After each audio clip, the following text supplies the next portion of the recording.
তুলনা করছে শুভ পরকীয়া রজনী আর পতিতা রজনী। হ্যাঁ কইতেছে মেরাজের রজনী নাকি মেরাজের রজনী নাকি এটা পরকীয়ার রজনী। আমার নবী নাকি উম্মে হানির ঘরে পরকীয়াতে আসক্ত ছিল। নাউজুবিল্লাহ, জোরে কয় না কেন? আমি বাংলাদেশের প্রধান উপদেষ্টা ডক্টর মোহাম্মদ ইউনূস সহ বাংলাদেশের প্রশাসনিক কর্মকর্তা যদি আজকে এই তন্তর ইমাম হুসাইন রাদিয়াল্লাহু তাআলা আনহু গাউসিয়া নুরিয়া হিফখানা মাদ্রাসার সুন্নি মহাসম্মেলন ইমামে আজম কনফারেন্সের মাইকের আওয়াজ শুনে থাকেন, সোশ্যাল মিডিয়া ইলেকট্রিক মিডিয়ার মাধ্যমে জেনে থাকেন যে বেয়াদব বলেছে নবীজি সাল্লাল্লাহু আলাইহি সাল্লাম রজব মাসের 26 তারিখ মেরাজ করেন নাই, উনি পরকীয়া করেছেন, এই বেয়াদবকে শাস্তি প্রদান করেন, নচেত বাংলার সুন্নি জনতা এদেরকে কাফের কাফের কাফের হিসেবে ঘোষণা দিয়েছে। ডান হাত তুলে বলেন ঠিক না ঠিক?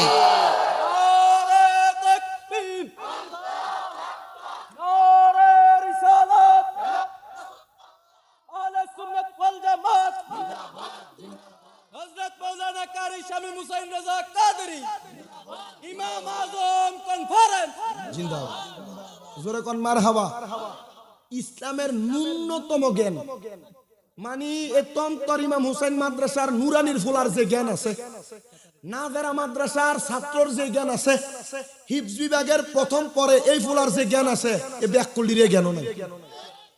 আর নামের শেষে লাগায় আলমাদানি। আমার এক উস্তাদ কইছি এটা আলমাদানি না বেটা, এটা জালমাদানি। কথা কই না ঠিক কি না? এটা আলমাদানি না, আলমাদানি লাগাইছে উপর দিয়া লেবাস, এ ফতুয়া দিতেছে আর কথা কইতেছে যে মেরাজের রাতে নবীজি নাকি পরকীয়াতে আসক্ত ছিল। নাউজুবিল্লাহ, জোরে এটা কাফের এবং হারামজাদি তার জন্মের ঠিক নাই। কথা কই না ঠিক কি না? এক বেডির খুব সুন্দরী এক নাতিন, আপনারা তো মোল্লা দেখলে পাগল হয়ে যান গা। মোল্লা যদি ঘাটটা মুড় হয়, মোল্লা যদি টুপিটা ঠিক থাকে, মোল্লা যদি পাঞ্জাবিটা ঠিক থাকে, আপনারা খুব পাগল হয়ে যান গা। এটার নিয়ে দেশি মুরকাটা খাবান, এটার নিয়ে মুরকা ডিম ফাললে ফতমটা খাবান, এটার নিয়ে গাছের মাক্কার ফতম ডিমটা কি কয় ফতম ফাপ্পাটা খাবান, এটার নিয়ে ফতম ডাবটা ধরলে এটার নিয়ে খাবান। জি না, সব মোল্লারে খাওয়াইও না বেটা, এই মোল্লার বাচ্চা বাচ্চা খাওয়াইও, কারণ উল্টা ফাল্টা মোল্লারে খাওয়াইলে উল্টাই তোর টেহাটাই বিফলে যাবে। এক বেডির সুন্দরী নাতিন আছিল, তো সুন্দরী নাতিন তাহলে বেডি খুব নাতিন বলে গর্ব করত, মুরব্বী মানুষ। এখন এলাকার ফোলাফাইন যা আছে এই নাতিনের লেগে ফাগুল। বেডি কি করব, এখন এলাকার যে ফোংডা সেন্টার ভিতরে একটু আছে না বেশি ব্রিটিশ মার্কা, চিন্তা করলো কেমনে ভাই এই নাতিনদারে দাদির লোকে খাতিল করলেই মনে হয় নাতিনদারে ভাও যাইব। আমরা যে মোল্লা হাতা মোল্লা দেখলে ভাগল হয়ে যাগা যাইয়া দাদির লোকে খাতিল বানছে। দাদি গো, তুমি তো কাম কাজ করতে পারো না, বুড়া মানুষ মুরব্বী মানুষ, তুমি আমার একটু কষ্ট করে তোমার খেদমত করবার লাগে সুযোগ দাও। বিডি কয় বেটা আমি নিজেই চলতাম পারি না, তোর বেতন দেবো কই থেকে? কয় না গো, বেতন লাগতো না, তুমি আমার দোয়া দিলাই, তুমি আমার দোয়া করলে চলবো। ঠিক আছে, তুই আমার খেদমত করবি। এখন আমি তো তোর নামই জানি না, তুই খেদমত করবি কেমনে? আমার কিছু লাগলে তোরা ডাক দিমু কেমনে? দাদি এটা তো বড় শরমের একটা প্রশ্ন করলা। বলে কি শরমের প্রশ্ন? আরে দাদি আমার নাম তো তোমার কাছে কইতেও শরম লাগে, আমার নাম হইল নাতিন জামা। নাম কি? আসতে কইছে নাম কি? দাদি আমার নাম নাতিন জামাই। ঠিক আছে, 2 সপ্তাহ খেদমত করছে, বেডি ফানি লাগলো। নাতিন জামাই কই রে, একটু আয়। নাতিন জামাই কই একটু খানা দিয়ে যা। নাতিন জামাই আয় না, আমার একটু অজু খানা তুলে যা। এখন 2 সপ্তাহের ভিতরে মাশাআল্লাহ সুন্দরী নাতিন দিলেছে ফড়াইয়া। 2 সপ্তাহ পরে রাত রাত ধরে ডাক দেখো, দাদি তোমার নাতিন ধরে আমি বালা পাই, তাইও আমার বালা পা, তাই আমি বিয়া করতাম, তুমি কি থাকো? আরে ব্রিটিশ কে, তুই তো আমার খেদমতের নিয়ত আইছস না। দেখবা আমরা এলাকার বহুত মৌলবীরা আইয়া ঢুকে মসজিদের ভিতরে, আমার টাকা পয়সা লাগতো না ভাইও, আমার রাখকে দিন আপনারা এনে কোন রকম খামু আর নামাজ পড়ামু। এ দুইকা যে ঢুকছে হুঁইছইয়া এটা কুড়ে লইয়া বাইরে, সমাজ নষ্ট করে বাইরে আসিনি। আমি কাউরে কোনো কিছু বলতেছি না, শোনেন কি কইতাছে একটু মনোযোগ দিয়ে। এখন এ কি করছে, নানি তুমি বিয়া দিতা না? দাদি না বিয়া দিতাম না। তোমার নাতি তো আমার বালাফা, তাই তো আমার লগে যাইবো গা।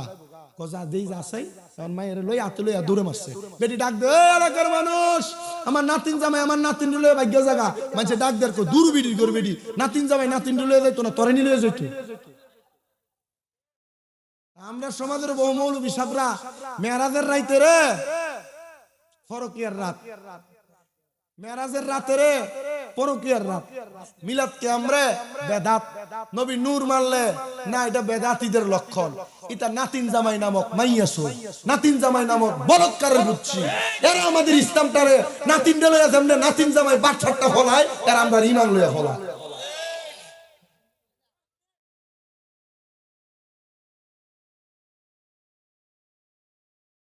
আপনার কি কষ্ট হইতেছে? এটা বিদেশের ভিতরে বইয়া বইয়া ফেসবুকে টুস করে ফোস করে ওই যে আখিরি জামানা, আগুনের কয়লা হাতে রাখতে পারবেন কিন্তু ইমান রাখতে পারতেন না লগে।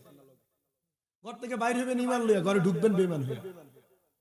অনেকগুলো উদাহরণ আছে। আমার আব্বা জানরা যে এত বছর পর্যন্ত ওয়াজ নসিহত করছে, এগুলা বইলা ফেলছে। আমরা তো এটা হইন্য ওয়াজ করি, আমরা তো ওয়াজ করি যতটুকু পড়ালেখার জ্ঞান আছে ততটুকু, আমাদের তো বেশি নাই। আমাদের উস্তাদ জিনারা ইনাদের এর থেকে বেশি এলেম। ওরা দূরের দিকে হুজুর আপনাদের উস্তাদের এলেম কেমন? বেটা আমরা উস্তাদের যে এলেম ছিল তার কোনো আমরা শিখছি না। আবার ওনাদেরকে জিজ্ঞেস করলো, ওনারাই কইতো যে আমাদের যে এলেম আমাদের উস্তাদের এর চাইতে বেশি এলেম। এই এলেমের একটা ধাস আছে, ধারাবাহিকতা আছে। আমাদেরকে আল্লাহ তাআলা ঈমান নিয়ে মরার তৌফিক দিক। আস্তে কইছি, আর জোরে কর না আমিন। তো জান্নাতের দরজায় সব নবীরা দাঁড়ায়া থাকবে, শুধু আমার নবী রাহমাতুল লিল আলামিন নবীজি জান্নাতের দরজার মধ্যে দাঁড়ায়া থাকবেন। নবী আমার নবীর সব উম্মতদেরকে জান্নাতে নিয়া এবার জান্নাতের দরজার মধ্য থেকে হাসরের ময়দান বরাবর আমার নবী সেজদা প্রদান করবেন। এ বাবা শুনো রে, রেজবিরাতে মাঝে মাঝে ফতোয়া দেয় যে মসজিদের দরজার ভিতরে আযানটা দেওয়া লাগতো। এটা কি লেগে দেয় জানোনি? কারণ আমার নবী রাহমাতুল লিল আলামিন নবীর জামানায় আমার নবী রাহমাতুল লিল আলামিন নবীর অসংখ্য সাহাবায়ে কেরাম দরজার মধ্যে আযান প্রদান করেছেন। আমার মসজিদে যেখানে আমি জুমার নামাজ আদায় করাই, আমার মসজিদেও মাঝে মাঝে যখন বাহিরের মুসল্লি আয়ে আমার দাওয়াত দিবার লাগে বিভিন্ন জায়গা থেকে যায়, আমার দরজার ভিতরে যখন আযান দেখে হুজুর এটা কি আপনি কি রেজবি হয়ে গেছেন গা? আমি কইলাম এটা রেজবি না রে, এটা নবীর সুন্নাত, সুন্নাত, সুন্নাত। আল্লামা রেজবি শাহ হুজুর কেবল এটা শিখিয়ে দিয়া গেছে। এটা রেজবির বাণী না, এটা স্বয়ং নবীর বাণী। রেজবি শুধু এটার দ্বারক আর বাহক। শুনো রে প্রিয় মুসলমান, আমার নবী ওই জান্নাতের মধ্যে থাইকা, জান্নাতের দরজার মধ্যে থাইকা, ও আল্লাহ আমার উম্মত কই গো? ফেরেশতা জবাব দিবে উম্মতগুলা তো দোজকে, তাদের নেক আমল কম হওয়ার কারণে দোজকি, এদেরকে আরেকবার উঠাও না, এদের আমলগুলা ওজন করো না। আল্লাহ তাআলা নবীর একটা দরখাস্ত ফিরিয়ে দিবেন না, কারণ আমার নবী হলো মুস্তাজাবাতুদ দাওয়াত। আমার নবী কোনো দোয়া করলে আমার আল্লাহ কোনো দোয়া ফেরত দিতেন না। সব নবীদের স্পেশাল স্পেশাল একটা একটা দোয়া ছিল। আমার নবী যে আমার নবীর দোয়াটা রাইখা দিছে শুধু নবীর উম্মতকে সুপারিশ করার জন্য। নবী রাহমাতুল লিল আলামিন মদিনার তাজদার হুজুরপুর নূর সিরাজুস সালিকিন নূরাম মুবিন নবীজি, কামলিওয়ালা নবীজি তখন উম্মতে মুহাম্মদী গুলার জন্য যখন আবার আবেদন করবে আমলগুলা মাপ দেওয়ার জন্য, আবার ওজন করা হবে, নবীর উম্মতের নেক আমলের পাল্লা হালকা উপরের দিকে উঠা থাকবে আর বদ আমলের পাল্লাটা ভারী হয়ে নিচে থাকবে। নবী আমার ওই কিয়াম হাসরের ময়দানে নবীর উম্মতের নেক আমলের পাল্লার মধ্যে আসকান মুবারকের ভিতর থেকে কি যেন একটা সাদা কাগজের টুকরা দিয়ে দিবে। থর থর করে উম্মতের আমলনামাগুলা নিচের দিকে পড়তে থাকবে, নিচের দিকে পড়তে থাকবে, আর উম্মতগুলা বেহিসাব ভাবে জান্নাতে যাবে। আমি বারবার বলি আখিরি নবী মুহাম্মদ মুস্তাফা সাল্লাল্লাহু আলাইহি ওয়াসাল্লাম নবীর উম্মত যারা, তারা যদি গুনাহগার হয় নবী আমার ওই উম্মতকে তারা জান্নাতে যাবে না। নবী আমার উম্মতকে যারা জান্নাতে যাবে না। হে মুসলমান, কেন তোমরা নবী নবী করো না? নতুন নতুন শায়েখদের নাম শুনি না কেন নবীর কাতার থেকে তোমরা দূরে যাও? আরে উম্মতেরই মায়াই নবী কান্দেন যারে যার, উম্মতেরই মায়াই নবী কান্দেন যারে যার, মাফ করে দাও ও হে আল্লাহ উম্মতে গুনাহগার, বলো মাফ করে দাও ও হে আল্লাহ উম্মতে গুনাহগার। বলেন উম্মতেরই মায়াই নবী কান্দেন যারে যার, উম্মতেরই মায়াই নবী কান্দেন যারে যার, মাফ করে দাও ও হে আল্লাহ উম্মতে গুনাহগার, মাফ করে দাও ও হে আল্লাহ উম্মতে গুনাহগার। ওই নবীজির প্রেমেতে হলে দিওয়ানা, দুনিয়া আখিরাতে বই যে থাকবে না, বই যে থাকবে না। চলো নবীর পথ ধরে লোভ লালসা সব ছেড়ে, দু জাহানে নবী বিনে নাই কোনো উপায়। মাফ করে দাও ও হে আল্লাহ উম্মতে গুনাহগার বলো মাফ করে দাও ও হে আল্লাহ উম্মতে গুনাহগার উম্মতেরই মায়াই নবী কান্দেন যারে যার উম্মতেরই কান্দানে যারে যার মাফ করে দাও ও হে আল্লাহ উম্মতে গুনাহগার বলেন মাফ করে দাও ও হে আল্লাহ উম্মতে গুনাহগার উম্মতেরই লাগি নবী দয়ার সাগর রোজে মহফিল সেরাতে পার করিবেন রোজে মাহশর রোজে মাহশর সকলে নবী কান্দিবে নফসি নফসি বলিবে সকলে নবী কান্দিবে নফসি নফসি বলিবে বলেন আল্লাহ উম্মত আমার কেমনে হবে পার মাফ করে দাও ও হে আল্লাহ উম্মতে গুনাহগার বলো মাফ করে দাও ও হে আল্লাহ উম্মতে গুনাহগার প্রিয় মুসলমান উম্মতের আমার নবী সুপারিশ করে জান্নাতে নিয়ে যাবে এটাই আমাদের আকীদা এটাই আমাদের বিশ্বাস তবে আমি আপনাদের কাছে কয়েকটা কারগুজারি হিসেবে কথা শোনায় দেয়া যায় জান্নাতে যাবে তারা আমার আল্লাহ তাআলা বলে যারা দুনিয়াতে রাদিয়াল্লাহু আনহুম ওয়া রাদু আন আল্লাহ তাআলাকে সন্তুষ্ট করেছে আল্লাহ যাদের প্রতি সন্তুষ্ট হয়েছে তারাই জান্নাতে যাবে বলে হুজুর এটার একটা ধারাবাহিকতা বলেন না আল্লাহরে সন্তুষ্ট করার জন্য দুইটা তিনটা না আমি 11টা কারণ খুঁজে পাইলাম 11টা কারণ যখন আমাদের ইবনে মাজাহ শরীফের দরস দেওয়া হয় কওমি মাদ্রাসার ছাত্র আমি নিজে একজন আমি কারিয়ানা পড়ছি কওমি মাদ্রাসায় হেফজে তিন পারা পড়ছি কওমি মাদ্রাসায় তিরমিজি শরীফ পর্যন্ত দরস নিছি কওমি মাদ্রাসার আমার তাইসিরের উস্তাদ কওমি মাদ্রাসার শিক্ষক আমারে বলছে রে বাবা শুকরিয়া আদায় করার আর আল্লাহরে সন্তুষ্ট করার কয়েকটা হাদিসে মুবারাকা শোনো নবীর ফেমেরটা একটু কম আর কি কারণ উর্দু কি পাইলে কিতাব এটার ভিতরে লেখা মেরা নবী নূর হে কিন্তু ইটা নাই ইটা কইলে বেদাতি আর বন্ধ কইতে কইতে গে জানি আইছে রে আমি তাহলে মারতাম না একবার ফিডা মানে হুজুরের সাথে তর্কাতর্কি লেগে গেছিলাম গা কারণ সুন্নি ফোলা ফাইন তো 1 2 ফললে এটা নবী নূর ঠিক না আমি দাখিল পরীক্ষা দেওয়ানোর পরেও যখন আমি শুধু কারিয়ানাটা পড়ার জন্য কওমি মাদ্রাসায় পড়ি তখন আমার এক ওস্তাদ ইয়াসিন হুজুর আমার মনে আছে আমাদের কুমিল্লার কওমি মাদ্রাসার যিনি সভাপতি নুরুল হক সাহেব হুজুর উনি মাদ্রাসার সবার মিটিং আইছিল তা আমি ওই হুজুরের লগে লাগানো হুজুরে ডাইরেক্ট বিচার দিলাইছে তো কইছি যে পোলার এই মাদ্রাসা ভর্তি করেছে কেনা তো কইছি যে হুজুর ভর্তি হয়েছে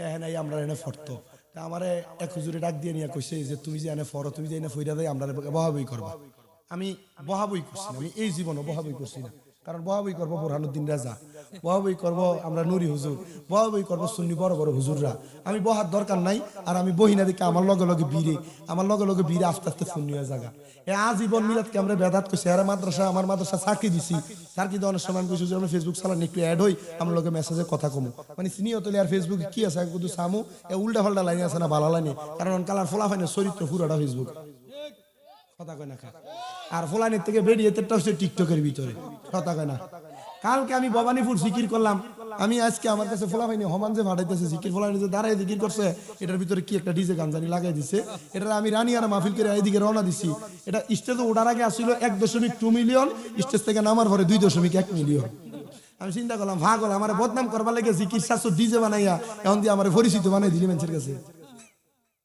কথা কয় না আসি নিয়ে যা আমি হুজুরের পুরা ফেসবুক গাইতে দেখলাম হুজুরে মোটামুটি মিলাদ কিয়াম বিরোধিতার যে কথা নূরের যে বিরোধিতার কথা হাতের নাজারের বিরোধিতার কথা গায়েবের খবর দেনওয়ালার বিরোধিতার কথা মোটামুটি অনেক ভিডিও এবারে শেয়ার দিছে এখন আমরা যখন কিয়ামে দাঁড়াই ইয়া নবী সালাম আলাইকে কইয়া কেমনে দাঁড়ায় থাকে ডুলে আমি আবার হেড দিকে চাইলে এমনে দে আবার আমরা সুমা খালি আশহাদু আন্না মুহাম্মাদুর রাসূলুল্লাহ কই আমরা সুমা দেই হে মোহরা ডলে আমরা সুমা দেই আর হে সুমা না দিই আমরা ডলে আরে বন্ধু তুই কি তারু আলহামদুলিল্লাহ যে 9 মাস টিচারি করন ইয়া নবী সালাম আলাইকে ফরতারে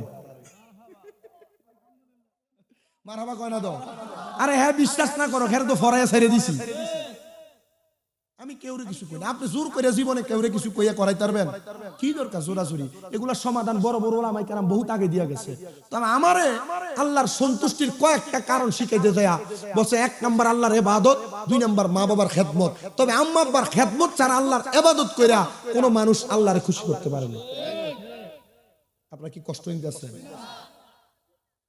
প্রিয় মুসলমান ইমানদার, তখন আমারে হযরত সাদ ইবনে উবাদা রাদিয়াল্লাহু তাআলা আনহুর একটা হাদিস শরীফ তারা পড়াইছে। বলে যদি মা বাবার খেদমতের মাধ্যমে আল্লাহ তাআলার সন্তুষ্টি অর্জন করতে চাও, এ প্রিয় মুসলমান, আমার পড়াইছে হযরত সাদ ইবনে উবাদা রাদিয়াল্লাহু তাআলা আনহু। উনি ওনার আম্মা জানের বড় পাগল ছিলেন, কিন্তু দুঃখের বিষয় সাদ ইবনে উবাদার মা ছিল একজন ইহুদি মানুষ। প্রিয় মুসলমান ইমানদার, ইহুদি মানুষ থাকা সত্ত্বেও হযরত সাদ ইবনে উবাদা রাদিয়াল্লাহু তাআলা আনহু ডাক দিয়া কয়, ইয়া রাসূলুল্লাহ, আপনি আমার আম্মা জানের লাগি একটু দোয়া করেন। নবী আমার কয়, সাদ ইবনে উবাদা, যাও রে যাও, তুমি যুদ্ধের মধ্যে যাও। আমি নবী দোয়া করলাম। হযরত সাদ ইবনে উবাদা 21 দিনের জন্য যুদ্ধে চলে গেছেন। যুদ্ধ থেকে এসে খবর পায় সাদ ইবনে উবাদার মাডা মারা গেছে। সাদ ইবনে উবাদা আমার নবীর কাছে দৌড়ে যে ডাক দিয়া কই, নবী গো, ও মায়ার নবী, আমার মা তো মরে গেল, আমি যুদ্ধে ছিলাম, আমি আমার আম্মা জানার জানাজা পাই নাই। হ্যাঁ সাদ ইবনে উবাদা, তোমার মা মরে গেছে, তোমার কাছে কষ্ট লাগে, কিন্তু জানো নি তোমার মা মাইরা যেও বাইসা গেছে। নবী গো কি বলেন, মা মইরা বাঁচলো কেমনে? বলে তুমি তোমার মারে কি দেখা গেছো? বলে ইহুদি। সাদ ইবনে উবাদা, তোমার আম্মা জান ইন্তেকাল করার 3 দিন আগে আমি নবীর কাছে ইসলাম ধর্ম গ্রহণ করেছি। হ্যাঁ সাদ ইবনে উবাদা, তোমার মা ইন্তেকাল করেছে, যাও তুমি চিন্তা করবা না। সাদ ইবনে উবাদা ডাক দিয়া কয়, ইয়া রাসূলুল্লাহ, ইয়া হাবিবাল্লাহ, নবী গো, আমার মা মারা গেছেন, আমি তো ওয়ারিসদার হিসেবে অনেক সম্পত্তি পাইছি, তো আমি তো আমার আম্মা জানার জানাজা পাই নাই, আমি সন্তান হিসেবে আমার কোনো দায়িত্ব আছে কিনা? আমার নবী কয়, হ্যাঁ দায়িত্ব আছে। নবী গো কি দায়িত্ব? নবী আমার বলেন, 1 নাম্বার আসসালাতু আলাইহিমা, মার জন্য দোয়া করবা, ওয়াল ইস্তিগফারু লাহুমা, আম্মা আব্বার জন্য ক্ষমা প্রার্থনা করবা, ওয়া ইনহাযু আহাদিহিমা, আম্মা আব্বার জন্য কোনো ওয়াদা থাকলে পূরণ করবা, ঋণ থাকলে পূরণ করবা, ওয়াসিলাতুর রাহমিল্লাতি লা তুসালু ইল্লা বিহিমা, আম্মা আব্বার আত্মীয় স্বজনের সাথে সম্পর্ক ভালো রাখবা, আল্লাহ তাআলা তোমার মারে মাফ করবে। আর ওয়াইক্রামুস সাদিকিহিমা, আম্মা আব্বার বন্ধু বান্ধবের সাথে ভালো ব্যবহার করবা, তাদেরকে সম্মান করবা, তাদেরকে তাজিম করবা। নবী গো, ও মায়ার নবী, দয়ার নবী, রাহমাতুল লিল আলামিন নবীজি, মা যে মারা গেছে, এত সম্পদ আমারে দিয়া গেছে, আমার কোনো সম্পদ লাগবে না গো নবী, আমি কি করব আপনি বলেন না। আমার নবী কয়, সাদ ইবনে উবাদা, তুমি তোমার মায়ের পক্ষ থেকে কিছু সদকা করে দাও। সাদ ইবনে উবাদা কয়, ইয়া রাসূলুল্লাহ, নবী, ও মায়ার নবী গো, আমি কি সদকা করব? আমার নবী কয়, তোমার যা ইচ্ছা। সাদ ইবনে উবাদা কয়, ইয়া রাসূলুল্লাহ, আপনি সাক্ষী থাকেন, আমার একটা খেজুরের বাগান আছে, নিখোয়াদা, ওই বাগানটা আমি আমার মার জন্য আল্লাহর রাস্তে সদকা করে দিলাম। নবী আমার কয়, এ সাদ ইবনে উবাদা, তুমিও সাক্ষী থাকো। আমি নবী বললাম, এ সদকার বিনিময়ে আল্লাহ তাআলা তোমার মার নাজাত দিব। পরের দিন সকালবেলা সাদ ইবনে উবাদা কাঁদতে কাঁদতে নবীর সামনে হাজির। নবী আমার জিজ্ঞাসা করে, এ সাদ ইবনে উবাদা, কেন কান্না করো? কারণটা কি একবার বলো না? সাদ ইবনে উবাদা কয়, ইয়া রাসূলুল্লাহ, আমি স্বপ্ন দেখেছি গো, আমার মা জান্নাতের একটা থালের মধ্যে লইয়া নতুন নতুন খানা খাইতাছে। সাদ ইবনে উবাদা, তোমার আম্মা জান জান্নাতের খানা এমনে পায় নাই রে, এমনে পায় নাই। আমার আল্লাহ তাআলার 2টা পাখি ক্ষুধার্ত ছিল, তোমার বাগান থেকে ছোট একটা পাকা খেজুর থেকে একটু একটু করে আহার করেছে। এই জন্য গতকালকে সন্ধ্যাবেলা ওই পাখিগুলা আহার করার কারণে আল্লাহ তাআলা তোমার মার কবরে নাজাত দিয়া দিছে, জান্নাতি খানা দিয়া দিছে। এই টাইমে একজন ইহুদি ডাক দিয়া কয়, ইয়া রাসূলুল্লাহ, আপনি তো সন্ধ্যাবেলার সময়ে মদিনার উকাস বাজারের পাশে ছিলেন, মক্কার উকাস বাজারের পাশে ছিলেন, তো আপনি তার খেজুরের বাগানের মধ্যে খেজুর দিয়ে খাইছে, আপনি কেমনে বুঝলেন? এটাই আমার নবী গায়েবের খবর দেনেওয়ালা, নবী এমনি তো গোপন খবর দিয়া দেয়। সাদ ইবনে উবাদা কয়, ইয়া রাসূলুল্লাহ, সৎকার মাধ্যমে যত আমার মা জান্নাতি হয়ে গেছে, আমি আমার মার জন্য এটা করতে পেরে আমি খুশি। প্রিয় বাবা, তন্তর মাদ্রাসা ময়দানে যারা যারা উপস্থিত হয়েছে, তন্তর বাজারের ব্যবসায়ীরা, তন্তর বাজারের খুদ্দার দোকানদাররা, তন্তর এলাকার মানুষেরা, পর্দার অন্তরালের মা বোনেরা, মাদ্রাসার অভিভাবকরা, নুরিয়া দরবারের মরিদানরা, আপনাদের অনেকের মা কবরে, অনেকের বাবা কবরে, সম্পদ কামাই করেন আপনারা অনেক, কিন্তু মা কবরে থাকার কারণে আপনার বাবা আপনারা বড় কষ্ট করে মানুষের মতো মানুষ করছে। আব্বা দামি কোনো খানা খায় নাই, আপনি সন্তানকে দামি খানা খাওয়াইছে। আব্বা কোনো দামি লুঙ্গি কিনা পরে নাই, আপনি সন্তানকে পরাইছে। স্মরণ করে দেখেন শীতের দিনে আব্বার জুতার তলাটা একবারে ক্ষয় হইয়া যাইতো, কিন্তু আপনি সন্তানরে বাপে একটা সুন্দর জুতা কিনে না দিলে আপনি পায়ে দিয়ে খাটের উপরে দৌড়াদৌড়ি করতেন। এখন আপনার কাছে টাকার অভাব নাই, আব্বাজান কবরের বাসিন্দা, কত টাকার মালিক আপনি, আব্বারে 500 টাকা দিয়ে একটা লুঙ্গি কিনা পরাইতে পারেন না। পরাইবেন কেমনে? আব্বাজান তো কবরে। এ পর্দার অন্তরালের মা, তোমার মা দামি কোন জামা কাপড় পরছে না, মার কাপড়টারা সুই সুতা দিয়ে সিলিয়া সিলিয়া পরছে। তুমি স্কুলে মাদ্রাসায় যাওয়ার সময় তোমার 10-5 টাকা হাতে দিয়া দিছে। মা নতুন কোন জামা কাপড় পরছে না, ঈদের দিন আমরা দিফুতের কিন্না পরাইছি। কিতা গো মা, ঈদের দিন দুপুর বেলা পুরান কাপড়টা দিয়ে আপনি পইরা রইছেন। মা নতুন জামা কাপড় কি পরতেন না? মা বইলা দিত, এখন কি আর আমার ঈদের বয়স আসেনি? অভাবের কথা বলতো না, টাকা নাই বিদায় যে কাপড় কিনতে পারছে না মা বলতো না। এখন তুমি সন্তানের কাছে লাখ লাখ টাকায় আছে, কিন্তু তোমার মা দুনিয়াতে না। 500 টাকা দিয়ে একটা কাপড় কিনা মারে পরাইতে পারো না। আরে পরাইবা কেমনে? মা তো কবরে।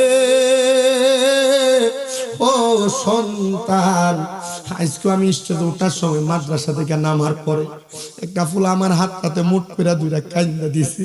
হুজুর, আমার মা দুনিয়ার জমিনে নাই, আমার আম্মার লাগি একটু খাস করে দোয়া করে। জানেন নি রে, ওই মা বাবা বড় একটা সম্পদ। আজ 8-9 মাস হয়ে যায়, আমি নিজে বুঝি আমার মা আমার লাগে কত বড় সম্পদ। আমার আম্মা জানের অপারেশন হওয়ার পরে এখন বালা করে হাঁটতে পারে না। আমাদের সংসারটা একটা অসংসারের মতো হইয়া রইছে। গতকালকে আমার নিজের আপন ছোট ভাইয়ের বিবাহ ছিল, আমরা সবাই বিবাহের আনন্দ ফুর্তিতে ছিলাম, কিন্তু আমার মাটা লাঠি বট দিয়া দিয়ে হাঁটছে। আমি যেই আল্লাহর কাছে কত কইছি, আল্লাহ হয়তো আমাদের কোনো গোপন গুনার কারণে আপনি আমার মার অসুস্থ বানিয়ে রাখছেন। আমি নিজে, আপনারা কতটুকু আপনাদের মা বাবার খেদমত করেন আমি জানি না। আমার মা হসপিটালে থাকা অবস্থা থেকে 2 মাস 11 দিন আমি যে বিছানায় ঘুমাই, ওই বিছানায় আমি আমার পিঠ লাগাইছি না। আমার মা খাটে ঘুমাইতো, আমি নিচে টাইলসের মধ্যে বিছানা করে শুয়ে থাকতাম। মা যতক্ষণ সজাগ থাকতো আমি চোখ কাটতাম না, ফজরের পরে ঘুমাইতাম। আমি আমার এই হাতগুলা দিয়ে, আমার শরম লাগবে না, ইজ্জত যাবে না, আমি আমার হাতগুলা দিয়ে আমার মার প্রস্রাব পায়খানা পরিষ্কার করছি। আমার মা যেদিন আমি প্রথম আলগি দিয়ে আমার মার উঠাইছি, কান্দা দিতে, আমার লাগে তোরা কত কষ্ট করতাছ। আমি ডাক্তারের কাছে যাইয়া এই পর্যন্ত প্রায় 8.5 লাখ টাকার উপরে আমার খরচ। আমি বলছি পারলে আমার থেকে আরো 10-15 লাখ টাকা নিয়ে যান, আমার মাটা যেন হাঁটতে পারে সে ব্যবস্থা করে দেন। আমার ডাক্তার জবাব দিতে, শামীম সাহেব টাকা দিয়া যদি সব হইতো আপনার মা প্রথম দিনে হাঁটতে পারতো। আমি বলছি আল্লাহ, আমার মা যদি হাঁটতে পারে, আমি টাকাটা দিয়ে আমার মারে আর আব্বারে লইয়া মক্কা মদিনা যামু। জানেননি, প্রতি রাইতে 1000 টাকা ইনকাম করলেও আমি ঘরে গেলে আমার কাছে শান্তি লাগে না। আমার মা আগে ঘরের দরজাটাতে বাড়ি দিতে, আমার মা মার ঘরের দরজাটা ঘর থেকে নিজেই কইতো, স্বামী আইসুস নি। এখন ঘরের দরজার সামনে দেয়া দাঁড়াইয়া থাকি আমার দরজা খোলার জন্য। আমার আম্মা জান আমার আব্বারে ছোট ভাই ডাক দিয়ে তুইলা পাঠা। দুনিয়ার জমিনের মধ্যে সবচাইতে শান্তিওয়ালা মানুষ হলো ওই পোলাডা, যেই পোলাডা তার মা বাপরে শান্তিতে রাখছে, যে সন্তানটা তার বাপরে শান্তিতে রাখছে। আমি জানি না আজকে তন্তরের মাহফিলে কোন সন্তান জানি তারার মারে তারার বাপরে হারাইয়া মাহফিলে বসছ। অনেক সন্তান আছে তারা তারার মা বাপরে কষ্ট দিছে।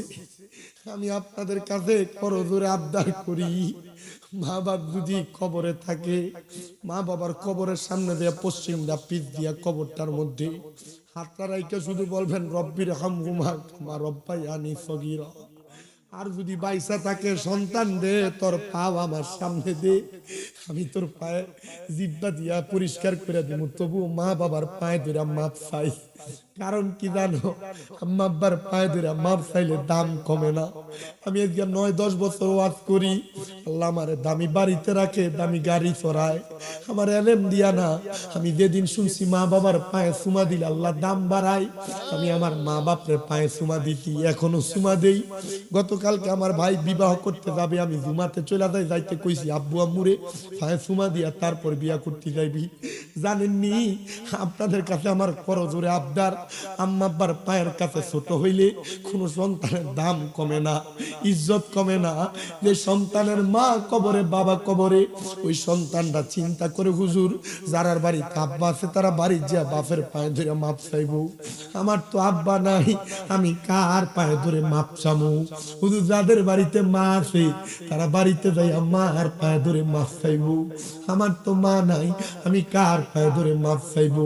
সন্তান মা নাই বাবা নাই, মাপ চাওয়ার মতো কোনো সুযোগ তোমার নাই। আমি তোমার কাছে আবদার করি, মা বাবার জন্য যদি তারা বাইসা থাকতো, যদি তুমি প্রতি মাসে 1000 টাকা করে খাওয়াইতা, 1000 টাকা করে হাত খরচ বাপেরে দিতা, 12 মাসে 12,000 টাকা লাগতো। মা বাপ তো কবরে চলে গেছে, মা বাপের দেওয়া জায়গা সম্পদ তুমি ব্যবহার করতেছ।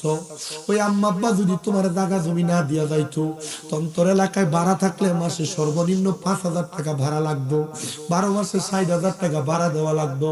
আমি 60,000-এর কথা কই না, একটা সন্তান নিয়ে দাঁড়াইবা, হুজুর আমার মা নাই, আমার আব্বা নাই, আমি আমার মা বাবার জন্য, এই মাদ্রাসাটার ছাত্রদের জন্য 20,000 টাকা আল্লাহর হস্তে কুরবান করে দিমু। পারলে নগদ দিবেন, না পারে উঠেছে তাও ঈদের নিশানা। আরে ঘুমায় না মায়ার ঘুমে, আখের জামানা, আখেরি জামানা। ওরে কলব জিন্দা হয়ে যাবে, এলমেলাদুন হাসিল হবে, হায়রে কলব জিন্দা হয়ে যাবে, এলমেলাদুন হাসিল হবে। আরে দুষ্ট দুশ্মনের সমান হবে, কিসের ভাবনা? আরে দুষ্ট দুশ্মনের সমান হবে, কিসের ভাবনা? আরে ঘুমায় না মায়ার ঘুমে, আখের জামানা, আখেরি জামানা। আরে মাঝি ভান্ডারে উঠেছে তাওহীদের নিশানা, আরে মাঝি ভান্ডারে উঠেছে তাওহীদের নিশানা। আরে ঘুমায় না মায়ার ঘুমে, আখের জামানা, আখেরি জামানা। আরে খেদমতে হইলে দাখিল, এলমেলাদুন হবে হাসিল। দুষ্ট দুশ্মনের সমান হবে, কিসের ভাবনা? আরে দুষ্ট দুশ্মনের সমান হবে, কিসের ভাবনা? আরে ঘুমায় না মায়ার ঘুমে, আখের জামানা, আখেরি জামানা। আরে কলব জিন্দা হয়ে যাবে, মাবুদের দিদার পাবে। আরে নিজের রূপ দেখিয়া নিজে হবি দিবানা, আরে নিজের রূপ দেখিয়া নিজে হবি দিবানা। আরে ঘুমায় না মায়ার ঘুমে, আখের জামানা, আখেরি জামানা। আরে আছে মাঝ ভান্ডারির দুয়া, আছে নামার সাই মাওলানা। আরে রমেশ বলে লা পরোয়া, আছে মাওলানা। আরে রমেশ বলে লা পরোয়া, আছে মাওলানা। আরে ঘুমায় না মায়ার ঘুমে, আখের জামানা, আখেরি জামানা।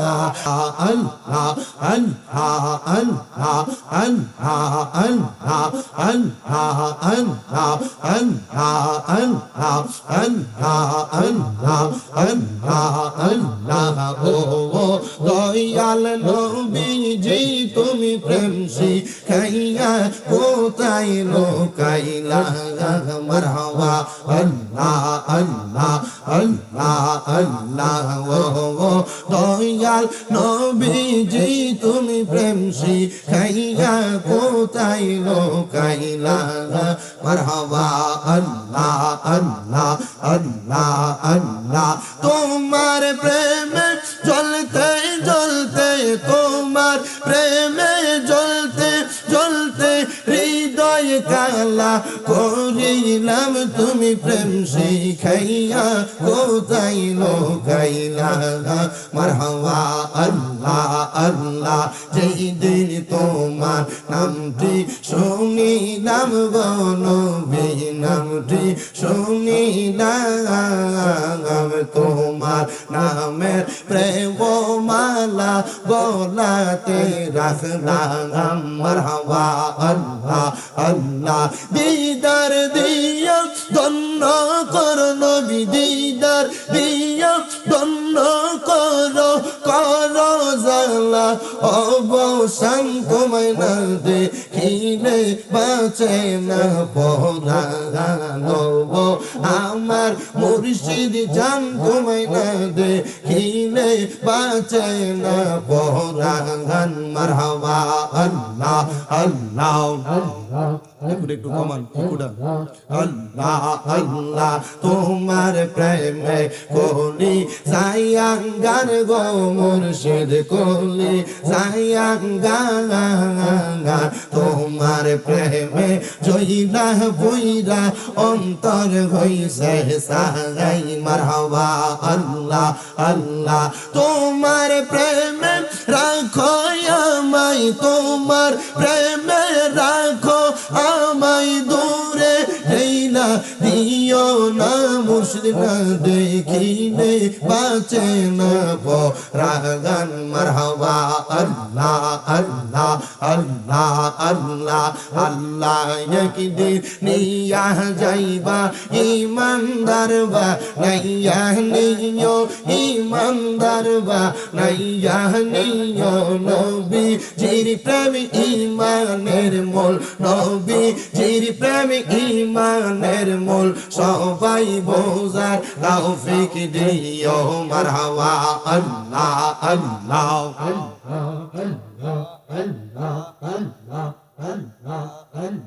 মা খাদিজা যাদের নানি ছিল মায়ে বড় ধনী মা খাদিজা যাদের নানি ছিল মায়ে বড় ধনী জাবালে নূরে যাইতেন তিনি জাবালে নূরে যাইতেন তিনি নবীকে খাওয়াইতে খানা আল্লাহ একদিন নিয়া যাইবা ইমানদার বা নাইয়া নিও নবীজির প্রেম ইমানের মোল সবাই বোঝার তৌফিক দিও মারহাবা আল্লাহ আল্লাহ যাদের নামে মসজিদ বানাই যাদের নাম লেখে মাদ্রাসায় ইমাম পড়ে জুম্মার খুতবায় মুনাফিকরা দেখে না মারহাবা আল্লাহ আল্লাহ আল্লাহ একদিন নিয়া যাইবা ইমানদার বা নাইয়া নিও নবীজির প্রেম ইমানের মূল সবাই বোঝার তৌফিক দিও মারহাবা আল্লাহ আল্লাহ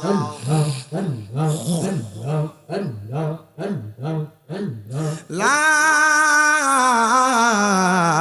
ইলাহা ইল্লাল্লাহু মুহাম্মাদুর রাসূলুল্লাহ সাল্লাল্লাহু আলাইহি ওয়াসাল্লাম একটা জবানও বন্ধ রাখবেন না জবানটা ছেড়ে দিয়ে মুহাব্বতের আওয়াজে উচ্চ কণ্ঠে পড়েন আলহামদুলিল্লাহ আমার প্রিয় মুসলমান একটু অন্তরের কানটা লাগিয়ে বয়ানটা শ্রবণ করবেন আমি আপনাদের কাছে আল্লাহ তাআলার কালামে হাকিম থেকে দুইটা আয়াতে কারিমা তেলাওয়াত করেছি এই আয়াতে কারিমার নিরিখে আমি তাফসিরে কানজুল ঈমান নূরুল ইরফান থেকে আমি সমীপে আপনাদের কাছে বয়ানের আমি আয়াতে কারিমার অনুবাদগুলো আপনাদেরকে প্রকাশ করি তারপর অনুবাদের আলোকে আমি কয়েকটা হাদিসে মুবারাকা বলবো আমি চেষ্টা করব এই বয়ানের পরে আপনারা কোনো মানুষ যেন গুনাহগার না হন আপনারা যেন গুনার দিকে দাবিত না হন আপনাদের কাছে সে বয়ানটা শ্রবণ করানোর জন্য আমি জানি পর্দার অন্তরালে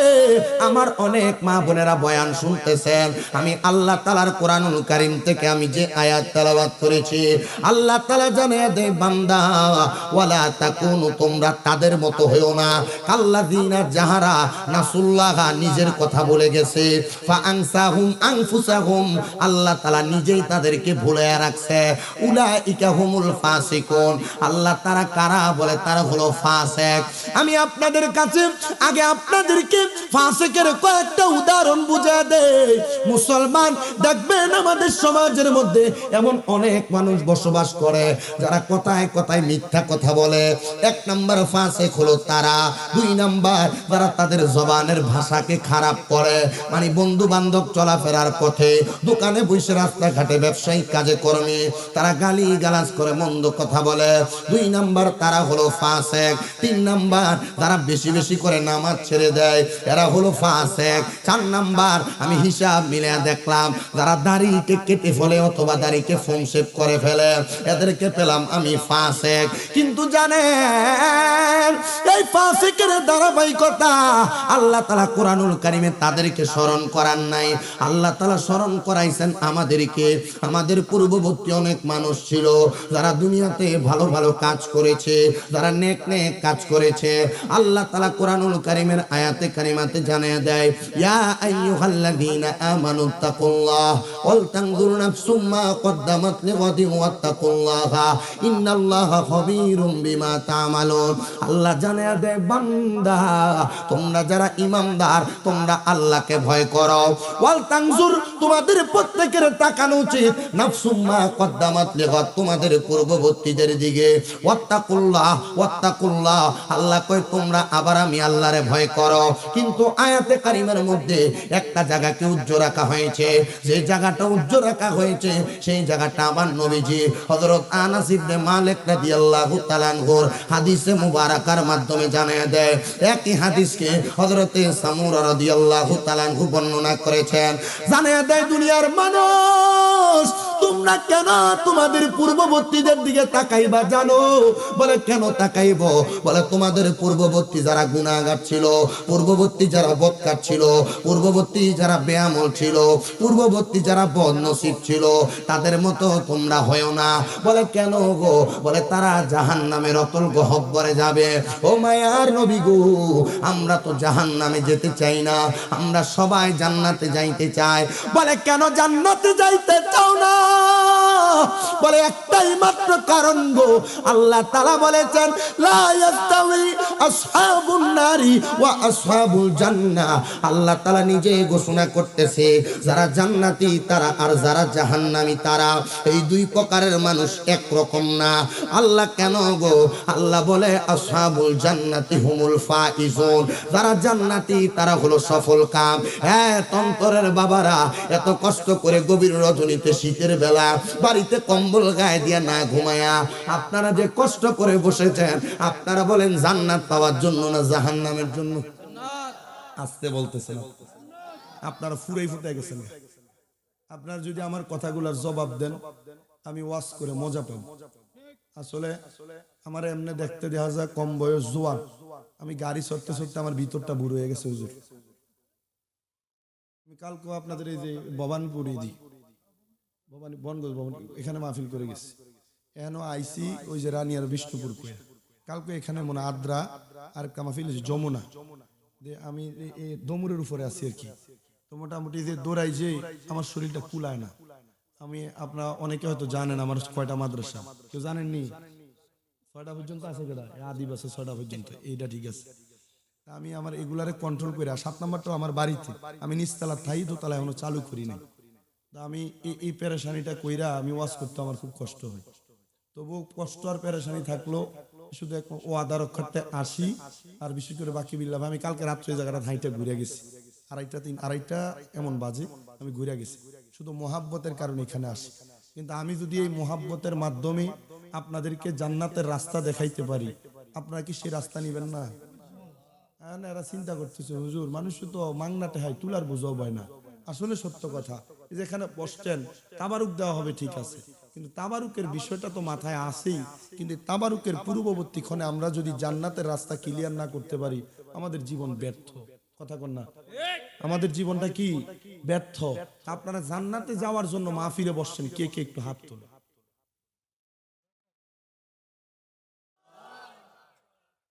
জোরে দেস না।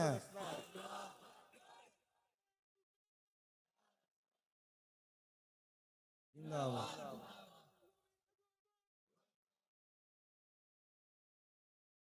আধা ঘন্টা হইছে। আপনারা যে এমনি আওয়াজ দিতেছেন, এই আওয়াজ আসতে হইতেছে। এক লোক ভিক্ষা করবার লেগে গেছিল, এরা তো ফার্স্টে ভিক্ষা দনে দোয়া করছে, আল্লাহ তুমি তার লাখ টাকা করে আর টাকার মালিক বানাও। বাড়ির মালিক খুব খুশি হয়েছে, কারণ টিনের ঘর ভাঙ্গা। তো লগ এক 10 তলা বিল্ডিং দেখে হেনে গেছে ভিক্ষা খুঁজবার লেগে, আল্লাহর রাস্তায় ভিক্ষা দেন। 10 তলার মালিক বাইরে তারা ফার্স্টে হে ভিক্ষা দিছে, এর দোয়া করছে আল্লাহ তোর লাখ লাখ টাকার মালিক বানা। বেটা ধমকি দেয়, আমার বাড়ি দেখছস কয়তলা? কহ কয়তলা? 10 তলা। 10 তলা বিল্ডিং কি লাখ টাকার মালিকে বানায়? মিনিমাম কয়েক কোটি টাকার মালিক গুলো বানায়। কোন না ওই পাশের বাড়িতে 5 টাকা ভিক্ষা দিছিল, তো এর লাগি লাখ টাকার দোয়া করছিস। যেমন টাকা এমন দোয়া। আপনারা যেমন তাকবীর দিবেন, আপনারা তাকবীরের আওয়াজ অনুযায়ী ওয়াজ হবে, যেমন আওয়াজ এমন ওয়াজ। জান্নাত পাওয়ার জন্য কারা কারা বসছেন, তাকবীর আরেকটা হবে, এরপরে ওয়াজ হবে। জান্নাত পাওয়ার জন্য কারা কারা বসছেন, দুইটা হাত সোজা করেন, সোজা। আদিবে মা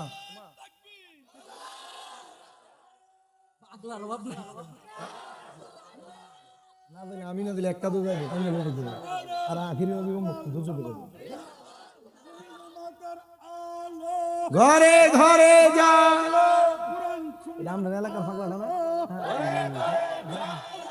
নূরের নবীর দুশমনেরা হুঁশিয়ার সাবধান, জিন্দা নবীর দুশমনেরা হুঁশিয়ার সাবধান, মায়ের নবী ঠিকানে আমরা সুইছে মিলাদ কিয়ামের আলো, ঘরে ঘরে মিলাদ কিয়াম যেখানে আমরা আছি সেখানে, মিলাদ নাই যেখানে আমরা নাই সেখানে, ফতুরা দরবার শরীফ, আরে বইয়েন না, বইয়েন না, কুতুবুল আসাদ, কুতুবুল ছাগলা গলা না চিনি জায়গা আছে।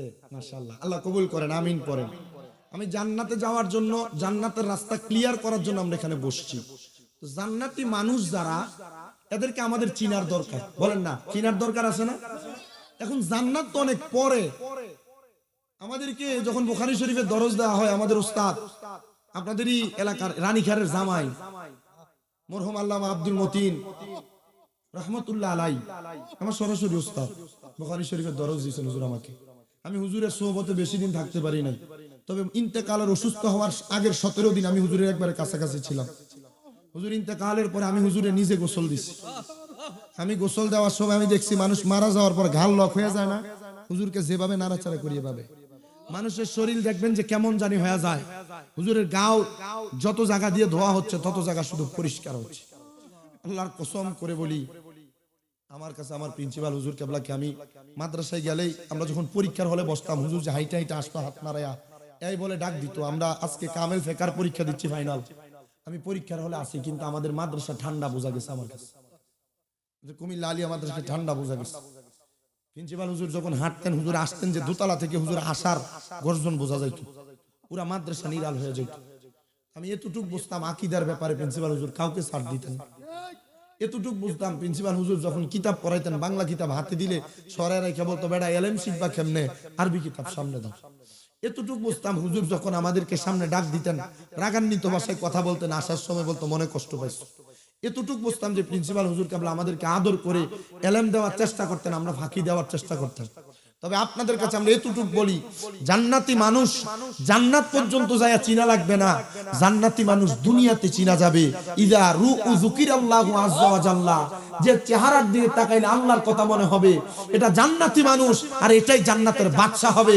এটার একটা প্রমাণ আজকের ওয়াজে পাবেন। আল্লাহ কবুল করেন, সবাই করেন আমিন। প্রিয় মুসলমান ইমানদার, শুনো, অন্তরের কান লাগে শুনো। এই তন্তর এলাকার এই মাহফিল কুমিল্লা সহ, কসবা সহ, ব্রাহ্মণবাড়িয়া সহ আশেপাশে এলাকা, বিভিন্ন জেলা থেকে অনেক আল্লাহর বান্দারা উপস্থিত হয়।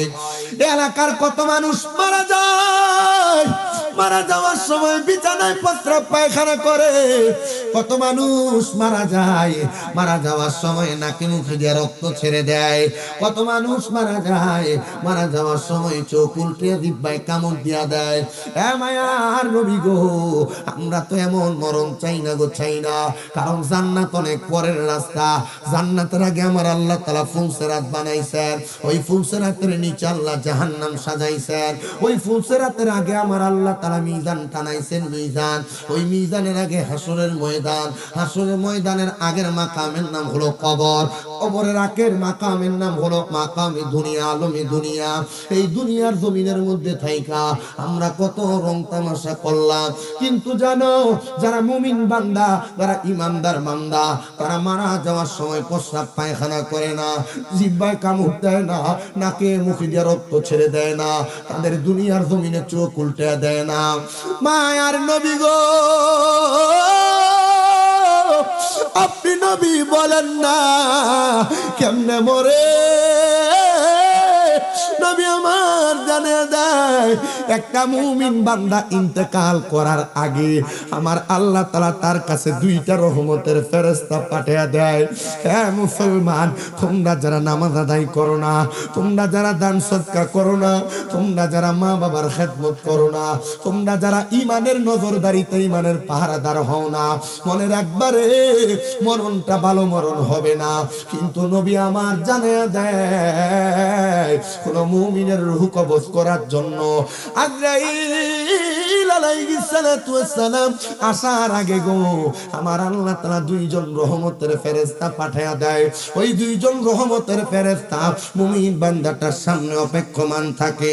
সাজরাতুল ইয়াকিন নামক গাছের পাতাটা, যেই পাতার মধ্যে আপনার নামটা লিপিবদ্ধ থাকে, ওই পাতা ঝরে যাওয়ার সাথে সাথে মুমিন বান্দাটার সামনে আজরাইল চলে আসে। আজরাইল আইসা রে সর্বপ্রথম মুমিন বান্দা বুকটার মধ্যে থাবা দিবে তার রূহটা কবজ করার জন্য। হায়রে বুকের মধ্যে বাধা দিবে, কথা সত্য, রূহ নিতে পারবে না। কারণ মুমিন বান্দার বুকের মধ্য থেকে দুইটা ফেরেশতা বাধা হয়ে যাবে। মুমিনের রূহ বুক দিয়া কবজ করা যাবে না, কারণ বান্দার বুকের মধ্যে আল্লাহ এবং তার রাসূলের মুহাব্বত আছে। এই জন্য বান্দার রূহ বুক দিয়া নেওয়া যাবে না। এবার আজরাইল ফিরে যাবে, আবার আল্লাহর হুকুম পায়া বান্দার সামনে হাজির হয়ে যাবে। এবার বান্দার সবচাইতে আকর্ষণীয় জায়গা, চেহারা বরাবর হামলা করবে বান্দার রূহটা নেওয়ার জন্য। বান্দার কপালের সামনে দুইটা রহমতের ফেরেশতা দাঁড়ানো, ডাক দিয়ে বলবে, ওগো মালাকুল মউত আজরাইল, বান্দার রূহ তো আপনি তার কপাল দিয়ে বের করতে পারবেন না। বলে কেন গো? বলে বান্দা সেজদা দিয়েছে, নামাজের কত দাম, নামাজের কত সম্মান, নামাজের কত ইজ্জত, কত মর্যাদা। নামাজ তোমার কেমন ভাবে উপকারে আসে, মরার সময় কষ্ট পাবা না যদি তুমি নামাজি হও, যদি তুমি মুত্তাকি হও। নামাজ কেন পড়ো না মুসলমান? তুমি যখন ইন্তেকাল করবে, মরার পরে কবরে তোমার কোনো কিছুই তো আপন হবে না। আমরা তো মনে করি নেক আমল দিয়া হয়তো আমরা কবরে বাঁচবো। না না না, নামাজের মাধ্যমে আমরা দুনিয়াতে ইন্তেকালের সময় বাঁচবো। একটা মুমিন বান্দা, একটা নামাজি বান্দার চেহারা বরাবর যখন হামলা করা হবে, দুইটা ফেরেশতা বাধা দিয়া বলবে, রে আজরাইল, বান্দার কপাল দিয়া তুমি রূহ কবজ করতে পারবা না। বলে কেন পারবো না? বলে বান্দার কপালের মধ্যে তার নামাজের একটা নূর আছে, এই নূরের কারণে বান্দার কপাল দিয়া রূহ কবজ করা যাবে না। আজরাইল আবার ফিরে যাবে, আবার আগমন করবে আল্লাহর হুকুমে। আগে চিনা নিবেন আজরাইলটাকে। আজরাইলকে কিন্তু আমার আল্লাহ তাআলা মালাকুল মাউত দুনিয়ার জমিনে উপাধি দেন নাই। আল্লাহ তাআলা আলমে আরোহায় যখন রূহকে মানুষে পরিণত করেন নাই, তার আগে আজরাইলকে মালাকুল মাউত উপাধি দিয়েছেন। দুনিয়ার জমিনের মধ্যে জিবরাইল, মিকাইল, ইসরাফিল আলাইহিস সালাতু ওয়াস সালাম, তারা তিনজন যখন আগমন করছে মাটি নিতে পারেন নাই।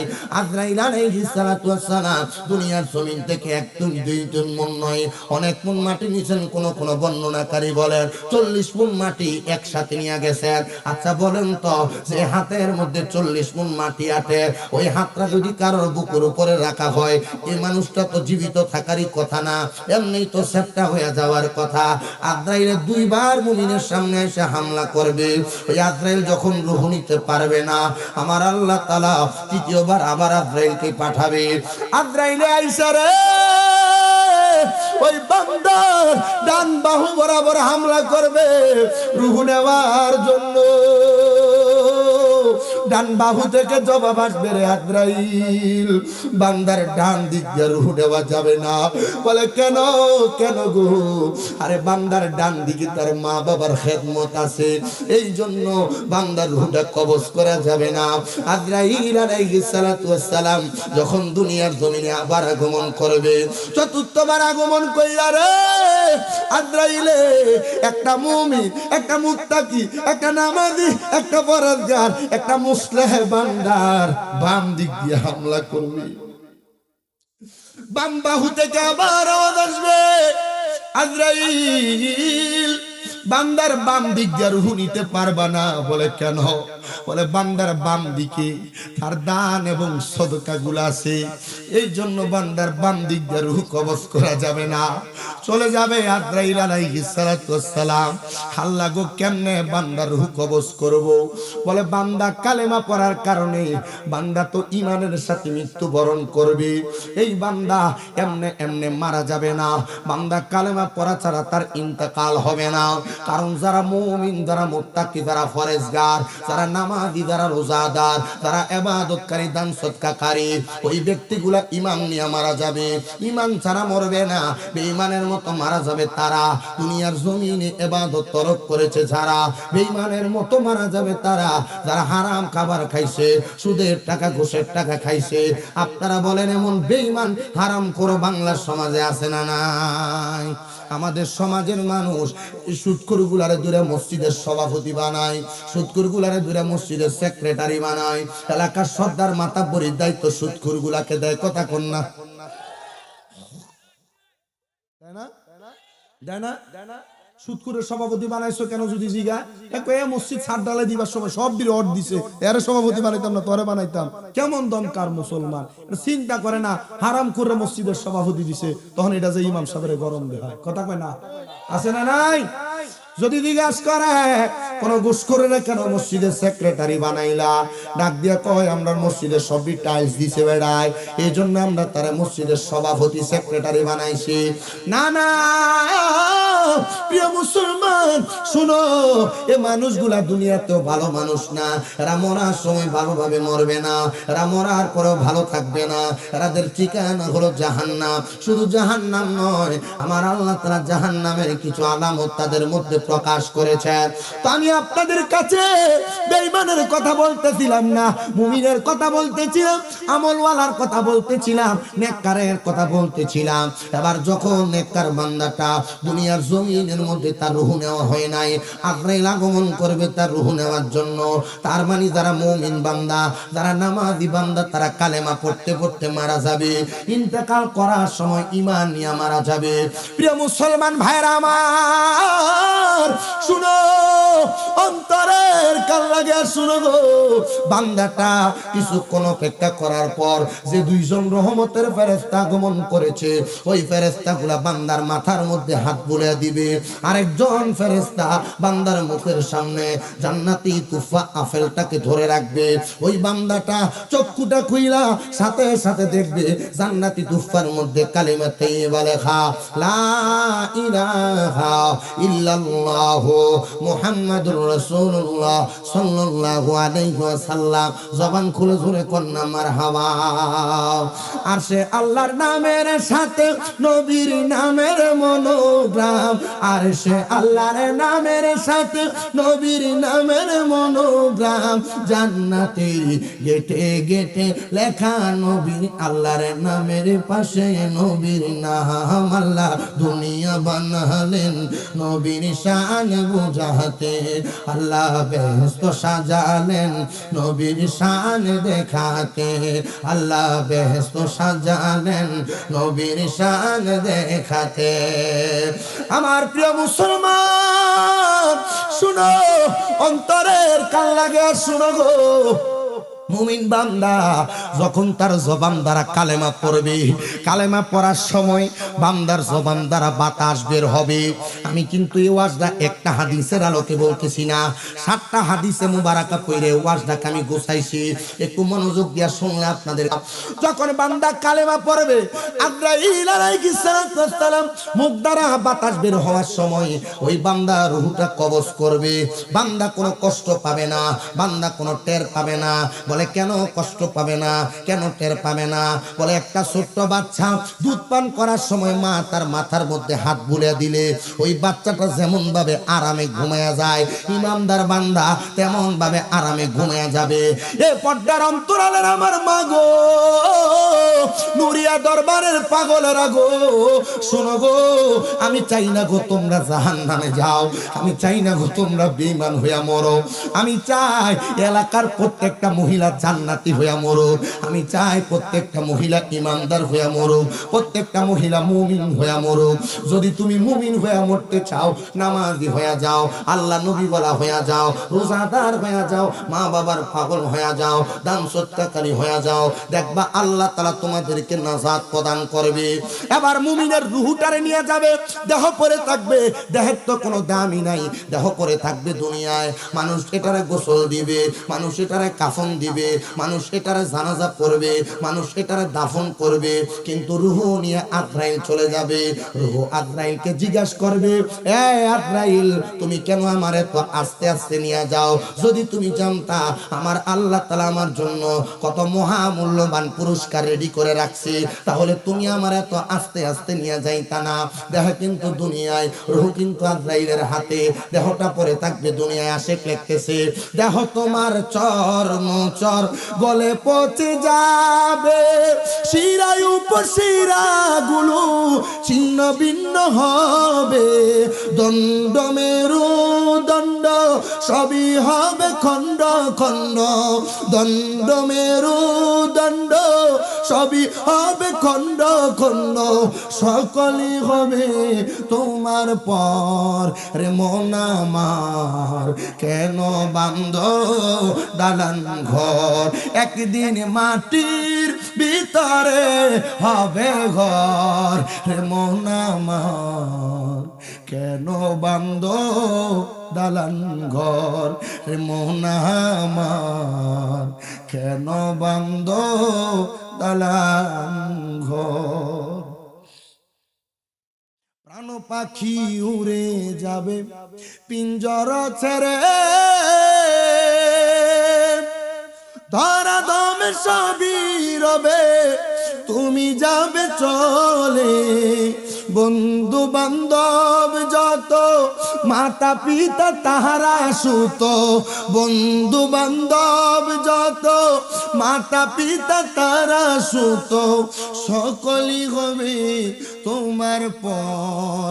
রে মন আমার কেন বান্ধ দালান ঘর, রে মন আমার কেন বান্ধ দালান ঘর, একদিন মাটির ভিতরে হবে ঘর।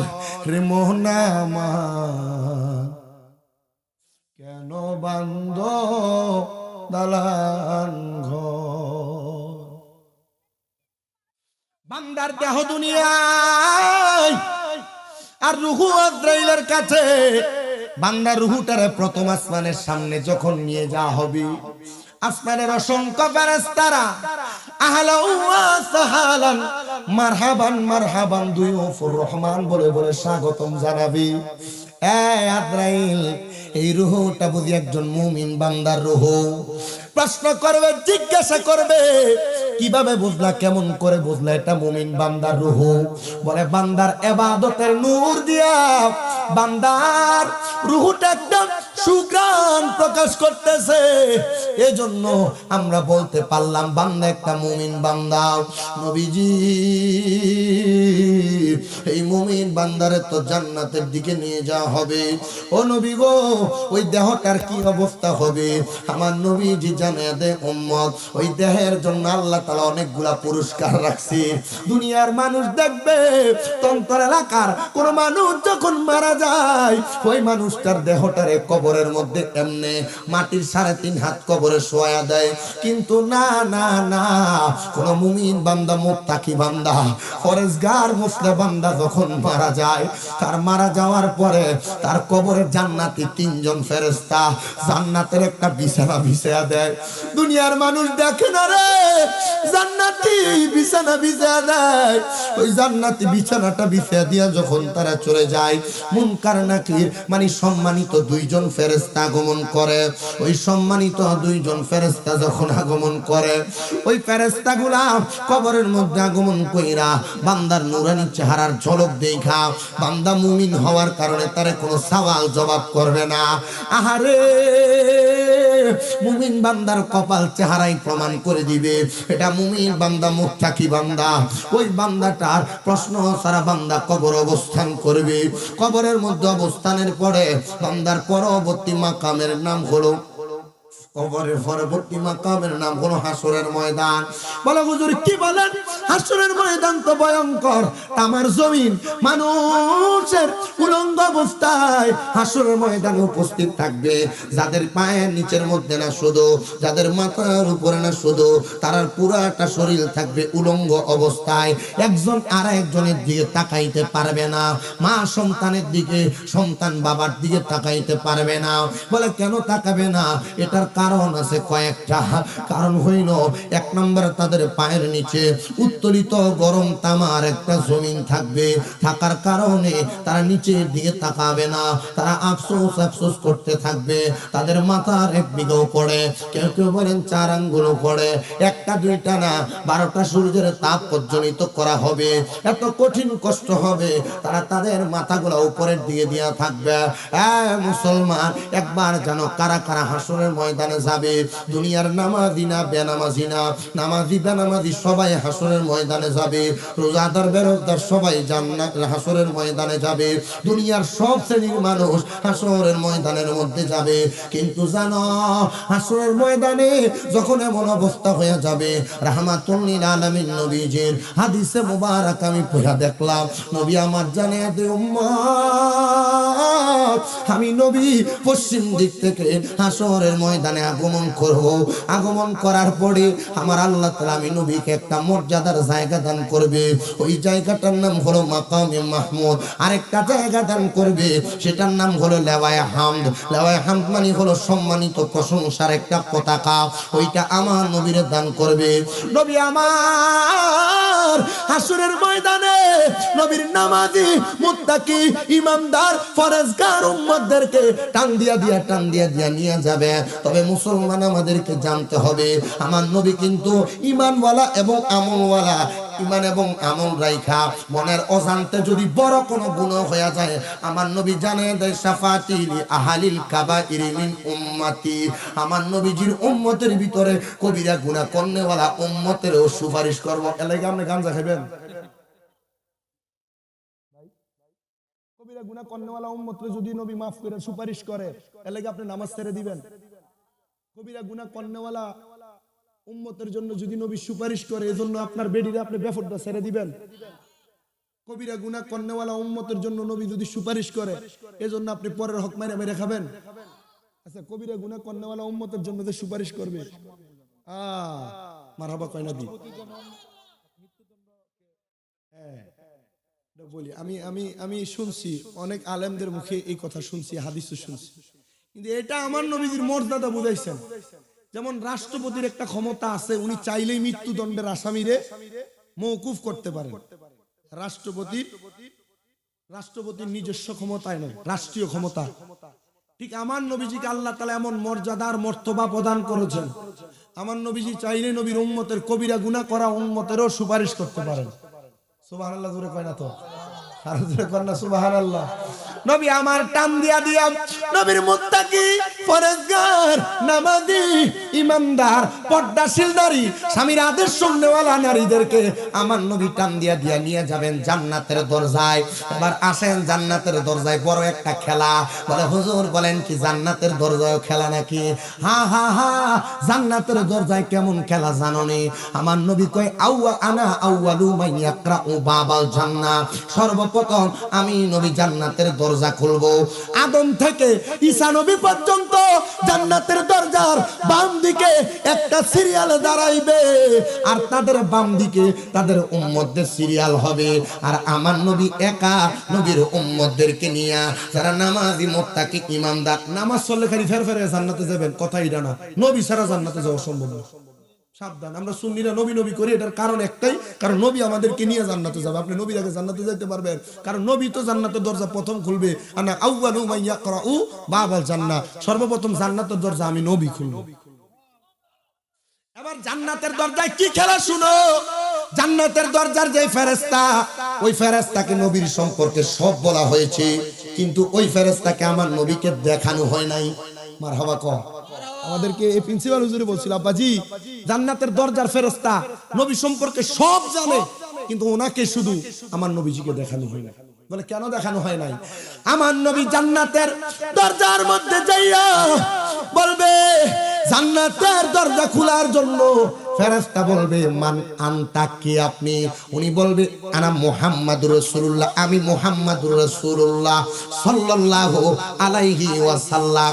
নবী যখন এই কথা বলবে, ফেরেশতা জবাব দিবে, আপনার সম্পর্কে আমাকে বলা হয়েছে, আমি আপনার সম্পর্কে জানি। এই কথা যখন বলবে, সাথে সাথে জান্নাতের দরজা খুলে যাবে। বলে হুজুর আমার নবীকে জান্নাতে প্রবেশ করবে? জি না, আমার নবী জান্নাতের দরজার চৌকাঠের মধ্যে দাঁড়ায় থাকবে। দাঁড়ায় নবীজি একটা একটা করে উম্মতকে জান্নাতে প্রবেশ করাবে। আদম থেকে ঈসা নবী পর্যন্ত সব নবীরা দাঁড়ায় থাকবে। বলে হুজুর আপনি না কইলেন জান্নাতের দরজা নবী খুলবো, তাহলে নবী কি জান্নাতে আগে প্রবেশ করবে না? আরে বাবা, নবী জান্নাতে তখন প্রবেশ করা লাগবে না। এই যে মেরাজের মাস চলতেছে, আমার নবী তো মেরাজেই জান্নাত দেখা ফেলাইছে। জান্নাতের কোনো কিছু নবীর কাছে গোপন আছে? জাহান্নামের কোনো কিছু গোপন আছে? কোন জায়গার কোনো কিছু গোপন আছে? আর আমরা কি সুন্দর মেরাজের রাতে নবীজি মেরাজ করছে, সশরীরে মেরাজ হয়েছে, এই কথা বলতে গেলে আমরা কি সুন্দর কইয়া দেয়। আর বেটা, নবীর ঘুমন্ত অবস্থায় মেরাজ হয়েছে। যদি সশরীরে মেরাজ হইতো, তাহলে নবীজি কি লাগা, আমার নবীজি কেন বাইতুল মুকাদ্দাসের দরজা জানলা কয়টা কইতে পারলো না? আচ্ছা, আপনি আমার বাড়ি বেড়াইতে গেছেন, আপনি কি আমার বাড়ির দরজা জানলা কয়টা ঘন্টা লেগে গেছিলেন? মাহফিলে যাইছেন, বাস কয়টা গুনতে আইছেন? কে গুনছেন আজ পর্যন্ত বাসে এনে কয়টা? এ ব্যাক কল, এ মেরাজের ব্যাপারে আজকে না দেখলাম একটা মেরাজের, হ্যাঁ